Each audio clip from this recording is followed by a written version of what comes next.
Hi, this is Paul Savetta of Windows Phone Central, here with a video review of Ice Age Village. It's an Xbox Live game for Windows Phone 8. Comes from Gameloft, makers of a lot of really great games. Now, here you see after my village, which is pretty large at this point, after 24 hours of inactivity. This is a city building game, so you're getting a lot of different buildings and stuff like that, and then you collect resources from them and you check in on it over time.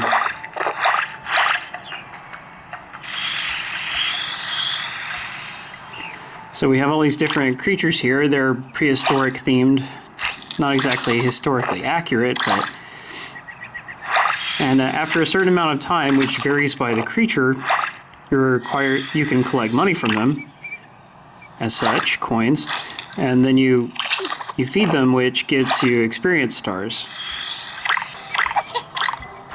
Now Scrat is coming out. This is a thing that happens periodically. You just have to rapidly tap him whenever he shows up like that, and you'll get some money. So always just tap down in the corner where he's going to appear if you don't want to miss him.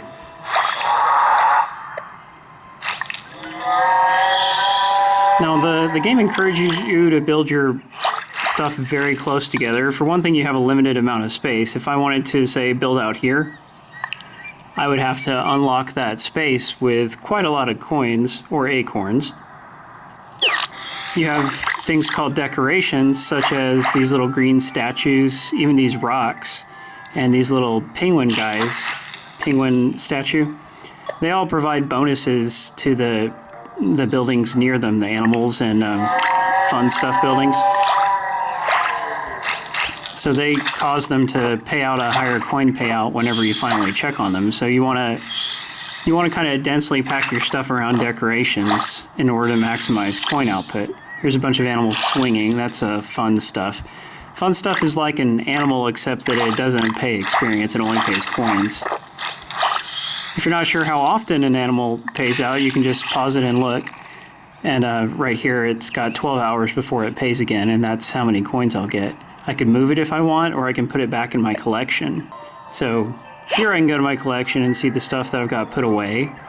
I can see which animals I've... all the different animals are part of things called collections, and if you get all three of them, then you'll get bonuses like these coins and acorns. You can see what the bonus is just by browsing. So I've completed a lot, but there's others where I have a lot more to go. Some of the game's achievements involve completing collections that require you to purchase animals with acorns. Acorns are the game's premium currency. So right now the premium currency prices are slightly off, but basically the cheapest you can get is a $2 pack, and then $7, $15, etc. Point being, if you actually want all the achievements, you might have to buy some real acorns, like more than $50 worth, but that's not the only way to get them. You also get acorns. You'll find them randomly in the snow piles that appear as you play. Like if you leave the game running on screen long enough, eventually snow piles will appear in the blank spaces. Like they can appear around here. There's not one right now, but also you can win them through this Kung Fu Scrap minigame. See, every day you get one token to play with, but you'll also get tokens out of snow piles occasionally. So let's check it out. This is the best prize you could win on that particular day. However, it is super, super rare to win the best prize, so don't plan to after you get the one or two that are gimmies. So anyway, this works kind of like Fruit Ninja. You're supposed to hit all the blue fishes, and you can get combos if you hit them really close to each other. Don't hit the spiked fishes. Here's my lives up at the top. Your performance does not affect the reward for the minigame, so you don't actually have to do well if you don't want to. It's sort of just a fun little thing you can choose to do or not do. But you definitely want to play the minigame because you can win acorns. So let's see what we get.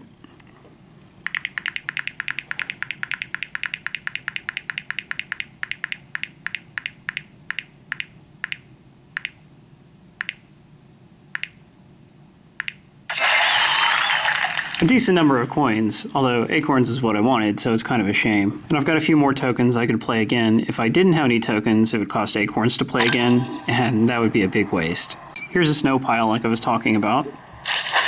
There we go. Just got some coins out of it. Nothing special, but still appreciated. This game also has a social element. It unlocks after you reach level 6. You can visit other people's villages. Anyway, we'll go to, there's an AI village you can visit. This is supposedly owned by Scrat. You can see it's a nice layout here. And when I go here, I can send him a heart. Hearts are a currency. Basically, when you send a heart, you receive a heart. So you're supposed to do this every day in order to earn hearts, which you can use to unlock stuff in the shop. One thing that I really do not like about the game is the zooming controls are pretty bad. Like, here I am doing the motion to zoom in and nothing's happening. Other times you'll try to zoom in and it zooms out instead. See, there it worked. But I wish there was just a button to toggle between zoom levels or something like that, because it's really annoying when a game doesn't do what it's supposed to do. Also, it's easy to accidentally tap the wrong thing while you're tapping around.